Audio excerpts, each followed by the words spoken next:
మీరందరూ ఒక పెద్ద మహావృక్షపు సన్నిధిలో ఉన్నారు. ఎంబెరుమానార్ల ఛాయలో ఉన్నారు.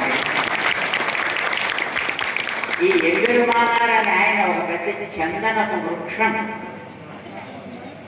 ఒక పెద్ద టేకు చెట్టు లాంటి వారు అన్నమాట. దేనికి? మన మానవ సమాజపు మనుగడ, మానవ సమాజపు మనుగడకి ఇన్ జనరల్, వైష్ణవ సంప్రదాయానికి అని కాదు. సామాన్యంగా చాలా మంది ఎంబెరుమానార్ అంటే మా వైష్ణవులకి ఆచార్యులు అని చెప్తారు.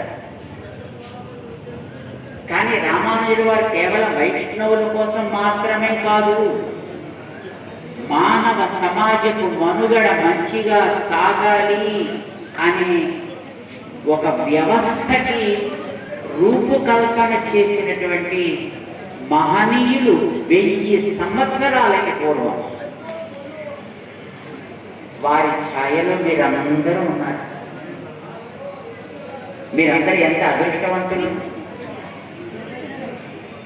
ఆ మహావృక్షపు ప్రభావాన్ని కాపాడుకుంటూ ఉంటున్నారు. ఇక్కడ ఉండేటటువంటి ఈ అర్చక స్వాములు, స్థానాచార్య స్వాములు, అధ్యాపక స్వాములు, ఇక్కడ ఉండేటటువంటి వైదిక పరివారం అంతా కూడా ఆ చెట్టు యొక్క సౌరభాన్ని పాడైపోకుండా పదుగురికి ఎప్పుడూ అందుతూ ఉండాలి.